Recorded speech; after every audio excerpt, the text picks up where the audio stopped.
Hello ladies and gentlemen, this is Yoruus speaking and welcome to summary video for multiplayer game number 123. As usual, spoiler alert, if you do not want to know how the game went, stop watching right now and go to the first position of the playlist where the actual game starts. Okay, you have been warned, but if you do want to know how the game went, so you can decide if you want to watch the game or not, or you already watched the game and want to hear me theorycraft a little bit about the game, then I invite you to watch this video. Alright, so you have been warned. So this game was played on 13th May on Twitch, so if you have watched that game there, this is exactly the same game.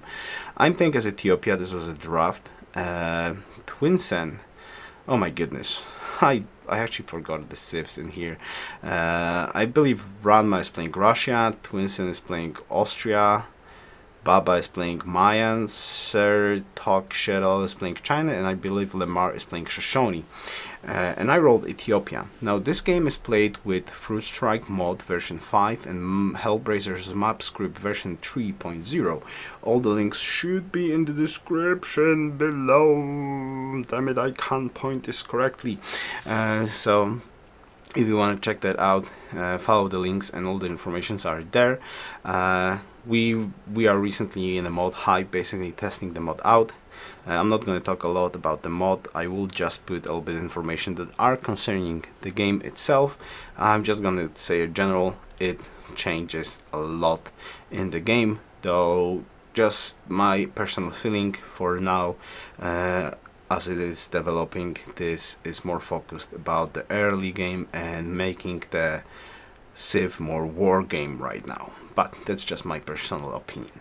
So what's happened here? So I rolled Ethiopia. Now I want to say something about Ethiopia and mod in particular.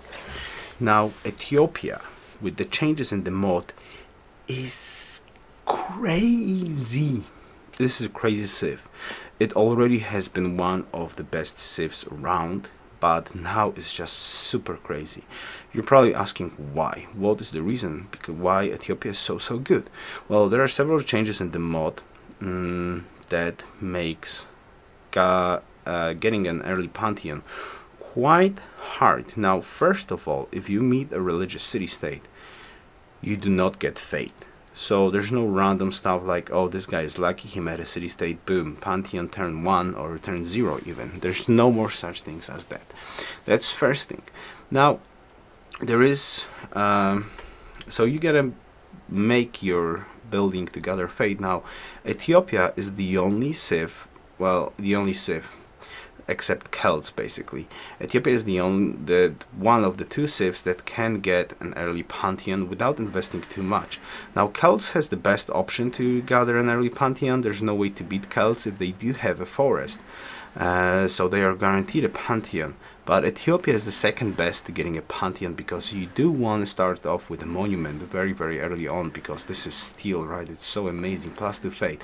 So you're almost guaranteed a pantheon on turn 8, and there's no problem about it.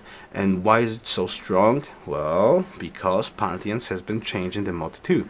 So there is a pantheon that gives you plus 2 hammers per city. Now this was changed from the original civ. You don't need followers in the city, you don't need pop 3, you just get 2 extra hammers in every single city.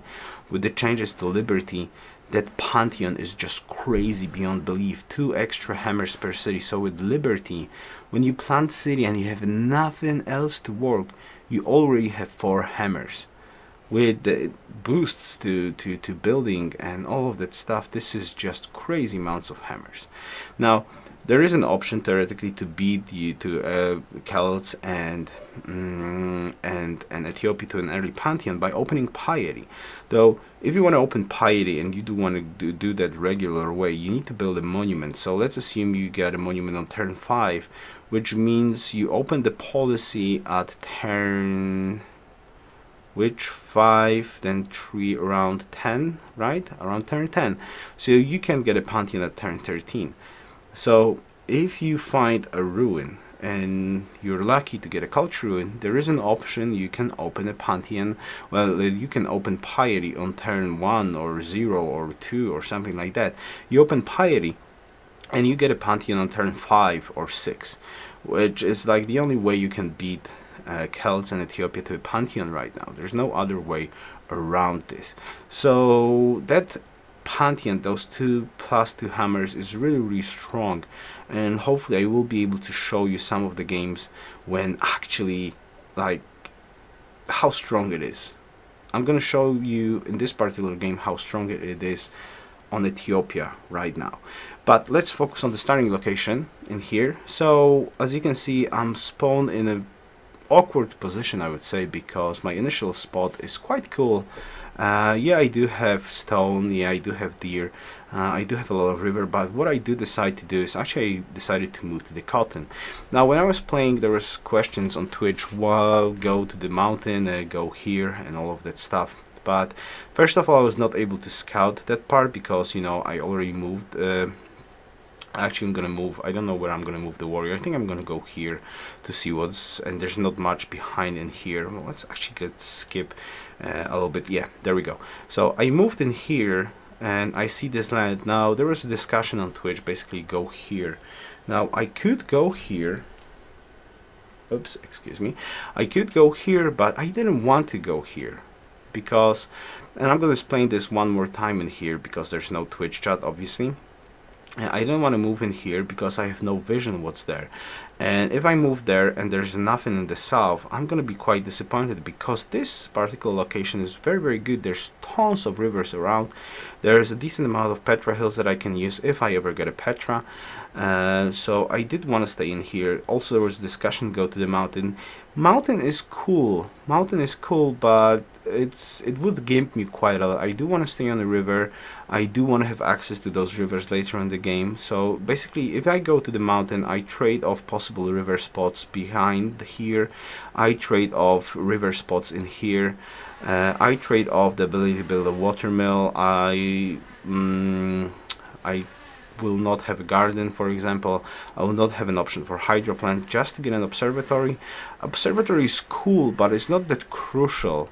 It's very good, but sacrificing river and growth tiles just to get an observatory, it's never a good idea in my personal opinion.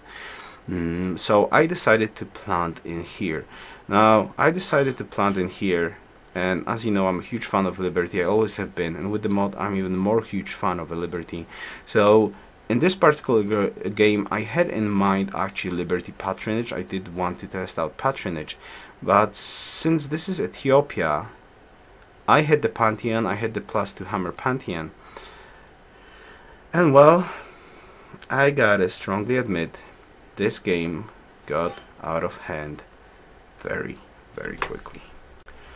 So after initial scouting, I didn't find any nearby neighbors really quickly. I'm opening Liberty and I'm going for Great Library. I'm going for Great Library in minds of Great Library, Hang Gardens, Petra, because this is a very decent Petra spot. 1, 2, 3, 4, 5 river, freshwater tiles with a Petra, plus a sheep, plus oasis, and 2 hills that I can get a Petra on, plus tons of rivers in here. So I actually decided to risk a Great Life into going to Hang Gardens into Petra. Also going Liberty, so my initial plan for a first city is somewhere around in here to get a frontal city in here. All the place feels quite isolated, and yeah, the plan was quite cool and it was going well. It was going very well. So I'm just gonna skip to show you when I'm gonna get Petra. Actually, I made a small mistake in here. I was saying Great Life, Hang Gardens, Petra, but I forgot. I'm so used to playing with regular Civ that I actually forget that I don't open Tradition right, so there's no option for Hang Gardens. But I did get Great Library. From Great Library I went into Expansion, so I did put 3 more cities, 1 city in here, 1 city here, 1 city in here. I hard builded Oracle, I hard builded Great Wall, so everything was working quite well. This is turn 60. I think NC is already done. in my city. Overall, I don't have problems with happiness. People are actually trading with me the happiness. I've got tons of workers that are needed. Everything is going very, very smoothly. Not only that, my closest neighbor is Mayans, and that's Baba, that actually does not show any interest to try to slam into me early on in the game. And the other neighbor is China, that I actually left him a spot that I could potentially take. That city has sold, and actually Twitch wanted me to go there, but I was saying like there's no reason to go there because I already have a very decent amount of cities. Now I have another spot that I can plant in here, and there's no reason to poke anybody because I want to focus on economy, because I've got a very good game going, which is just bloody great. I had religion, basically everything works out well in this game. Not only that, as I said previously, I did want to test out liberty into patronage, and this is exactly what I was testing out. Now I'm not gonna focus too much on what's going on in this game because I'm just building up, so you can definitely check that out if you really want to. How's the queues and all that stuff. There's not much into that. Regular stuff like monuments, shrines, granaries, water mills, libraries, coliseums, markets, just building up, and my capital is free to make a wonder from time to time. I actually have a great engineer that I can use for something. I don't remember exactly what did I wanted to use it for, but I definitely got Machu Picchu. So yeah, the game is going good. So I'm gonna skip to turn 100 right now and show you what's cooking on turn 100, and then I'm gonna talk a little bit about the stuff concerning the mod, the actual social places, and all the changes in here that's going on. Okay, this is turn 101 though, but the science basically is not different from turn 100. But if you have watched the previous game, because as I said, those two games show off patronage on the receiving end when somebody has isolated position and patronage, and this one shows actually how patronage looks from inside right now. As I said, liberty patronage. Now I was quite lucky to the city-state. There's 4 city-states around in here that I can trade off. I'm buying off city-states slowly. Look at the gold amount that I'm making. As you can see, the science is great. Turn 100 comparable to the previous game. It's like 100 more science. A lot of that comes from city-states. The culture is just amazing. Fate is amazing. I've got Great Wall, I've got everything in here. This game is going so well, is beyond belief. As I said, patronage changes, scenic trade routes to city-states that grants you +2 influence, 2 food, 2 hammers and 2 gold, and on top of that the normal gold that you get from city-states. It's just great. I'm sending from Gondor a lot of trade routes. I also have a lot of spaces that I can settle on the islands. This is thanks to Hellbrazer map script.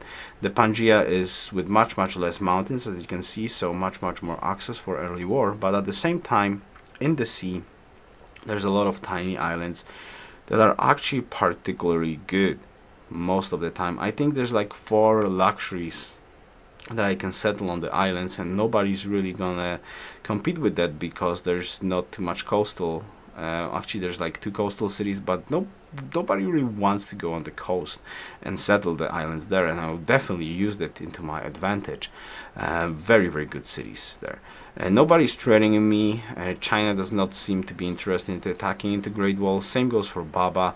So I'm just sim-sitting into madness basically. Turn 100, 270 science. A lot of it is from city-states, and like a lot of that is from city-states. Just shows off how good patronage is, and that amount of culture. Patronage plus culture, city-states. It's just like explosion. I think 2/3 of my culture come from city-states. This is how good it is with the patronage changes.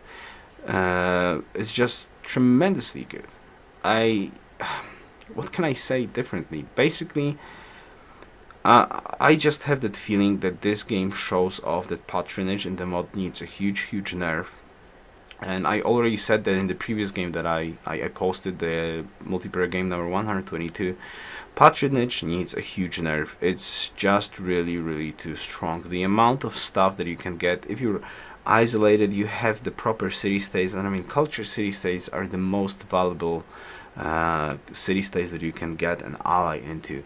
So the amount of culture you're getting, the amount of science you're getting is just the game gets out of hand.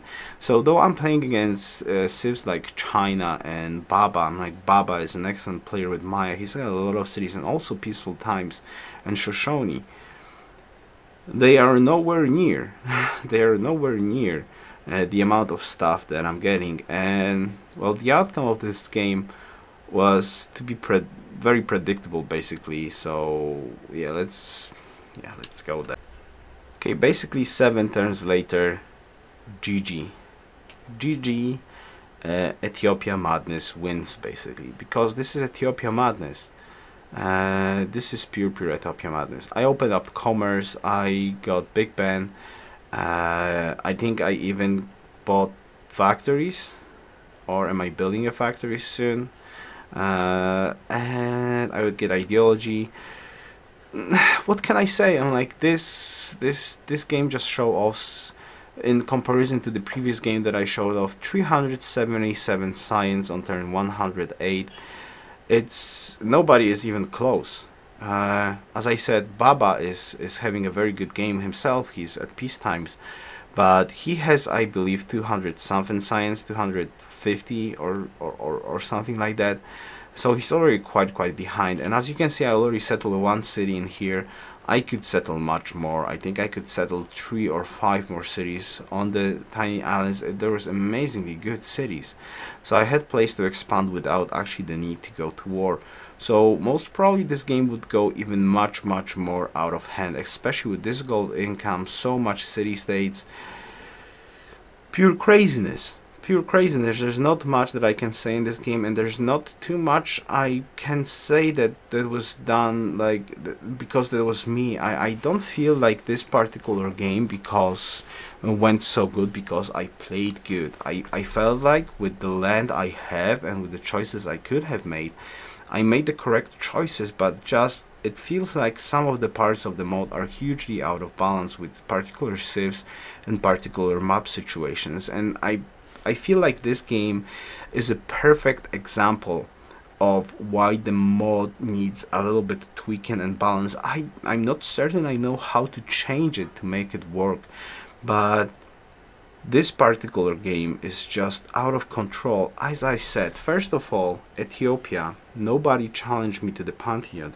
Plus two hammers early in the game is beyond belief. You're like thinking, you're probably thinking like, okay, 2 hammers, what's the big deal about 2 hammers? 2 hammers? 2 hammers early in the game. Imagine your tradition and your city is making 1 hammer, and let's say you're working 2 food, 1 hammer tile. You instantly you instantly double your hammers. Same goes for liberty. It's like so much hammers early in the game, and early game hammers they are so much better than the late game hammers. Like 100% more hammers allows you to crank out buildings 100% faster. It allows you to crank out units 100% faster. That's huge, especially with all the liberty finisher. You finish off liberty, you get 35% boost to buildings that are required for national wonders. That's huge. So you get that pantheon, you get the religion, not mentioning in this particular game isolated start, Great Libe, Petra capital, plus the city-states around that were actually very useful, which mean culture city-states that nobody really had access to. And on top of that, huge gold income, Machu Picchu, all that stuff, and patronage, boosting my science. I think at some point of the game I actually had 50% of my science comes from city-state. That's how good it is. So 377 science at turn 108 without public schools feels like a very good outcome. And ideology soon, public schools soon, nobody's really in position to threaten me. I have a hefty amount of gold, commerce open out, Great Wall, so nobody could really do anything about me. And I also actually sneaked in some units in this because everybody was almost sim-sitting except for Ranma and Twinsen, who is fighting constantly. So there is actually like they didn't really influence. There was like a 4-player game mostly, but anyways, there was still no access to me. Nobody would or wanted to try to stop me because of the demographics, Great Wall, the huge gold income, and all the city-state allies. I just feel like some of those parts needs a very good thinking and a little bit of changes to that, because sometimes you've got a situation like this, and I have a personal feeling that nobody could really try to stop me in any way, shape or form. I mean, like, look at this stuff. 370 science turn 108, 172 gold per turn, though in a golden age, and almost 300 culture. Now this part is tremendously important. 300 culture a turn on turn 108 and 120 fate.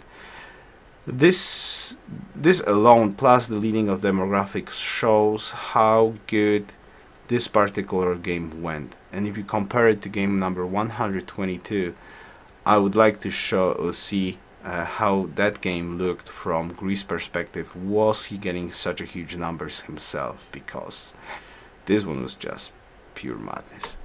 Anyways, GG guys. This was a very straightforward game. No much war, actually zero war on my part. Only Twinsen and Ranma fighting throughout the whole course of the game. Rest of the people were sim-sitting, but this SimCity, Ethiopia SimCity with Patronage on this particular map with this placement of city-states, felt really unstoppable. It really felt unstoppable. Those cities look so nice. Look at that. This is Liberty, 6 cities on the mainland plus 1 city in here, and probably more cities on the islands, with which would be very good cities. Plus this very cool game. So what can I say more? Definitely check out the information about the mod. If you have any ideas of your own after watching the game, for example, just reading about the mod, there's a Reddit thread about the mod, so check out the links in the description below. If you haven't watched the game, I invite you to watch the game. The summary, the start of the game should be around in here, to the first position of the playlist where the game starts. So I invite you to watch the game. And I don't have anything to say about this game anymore. I think it's a very good example of a little bit of unbalance in the mod in particular situation. Just a little bit, a tiny bit.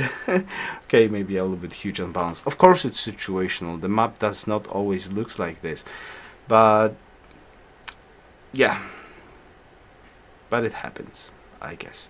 So thanks for the games one more time, everybody. GG, and thank you very much for watching. Best wishes. Yoruus.